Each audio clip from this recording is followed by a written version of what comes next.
Bienvenida o bienvenido. Hoy vamos a explorar a fondo los grabados japoneses conocidos como kaikae. Tenemos un análisis que, los describe como la crónica visual de cómo Japón se lanzó a la modernidad en la era Meiji, finales del 19. Queremos entender cómo estas imágenes capturaron ese cambio tan radical y ayudaron a la sociedad a asimilarlo. Vale, vamos a meternos en ello. Los kaikae son distintos de los yokohamae, ¿verdad? Aquellos se centraban más en lo extranjero que llegaba. Exacto. Los Yokohamae eran como postales de lo exótico que entraba por los puertos. Pero los Kaikae miraron hacia adentro. Su foco era el proceso mismo de modernización de Japón, sobre todo en las décadas de 1870-1880. Documentaban el cambio desde dentro, como decías. Y uno de los cambios más visibles, claro, fue la arquitectura.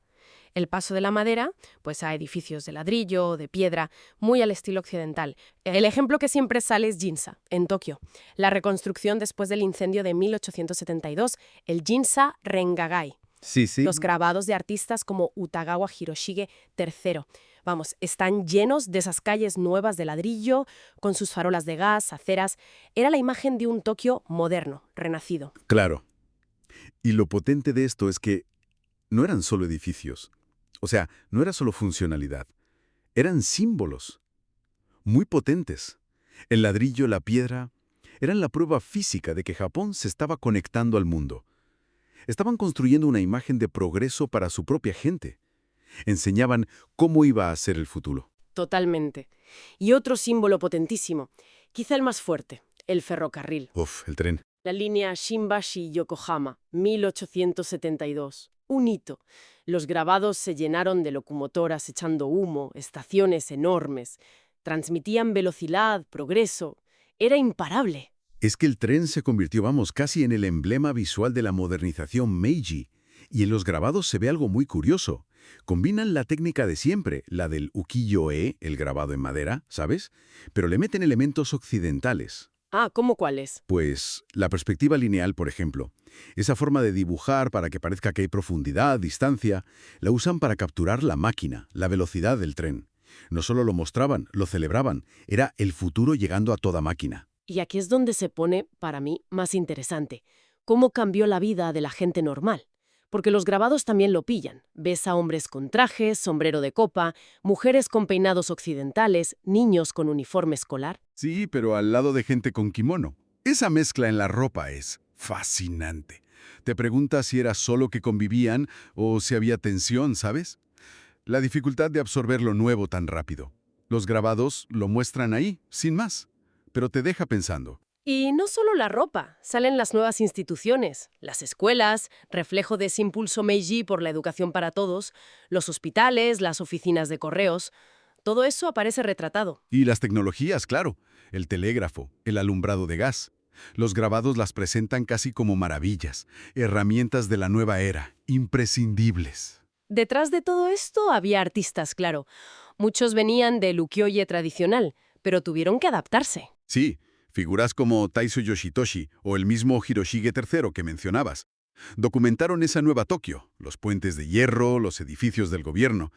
Pero quizá destaca a Kobayashi Kiyoshika. Él fue un pionero en buscar un realismo diferente, más atmosférico. Usaba mucho la perspectiva occidental y el claroscuro. El claroscuro. El juego de luces y sombras, ¿no? Para dar volumen. Eso es, muy influido para Occidente. Le daba otro aire a las escenas. ¿Podríamos ver ejemplos concretos para hacernos una idea? Claro. A ver, piensa en el tríptico del tren de vapor por la costa de Takanawa, de Hiroshige III de 1875. El tren es el protagonista total, avanzando. La perspectiva le da un dinamismo increíble. O, por ejemplo, el edificio del Hotel Chupilli, de Kiyoshika, de 1876. Es un retrato casi fotográfico del edificio de ladrillo. Se fija mucho en cómo le da la luz. Es un estilo muy distinto al ukiyo-e anterior, que era más lírico, ¿no? Ya veo. Más documental, quizá. Exacto. Y eso nos lleva un poco a la estética general del kaikai. Se nota que se alejan un poco del refinamiento, de la sutileza del ukiyo-e clásico. Aquí la prioridad era, documentar, ser claros, casi didácticos. A veces sacrificaban un poco la delicadeza por la claridad narrativa. ¿Y por qué? Porque la gente necesitaba entender. Yo creo que sí. El público necesitaba ver, entender ese cambio tan vertiginoso que estaba pasando a su alrededor. Los grabados funcionaron como una especie de manual visual para navegar esa nueva realidad. Entonces, resumiendo, el Kaikai fue mucho más que arte. Fue una crónica visual fundamental, una herramienta para que la sociedad japonesa procesara su propia modernización, que fue rapidísima.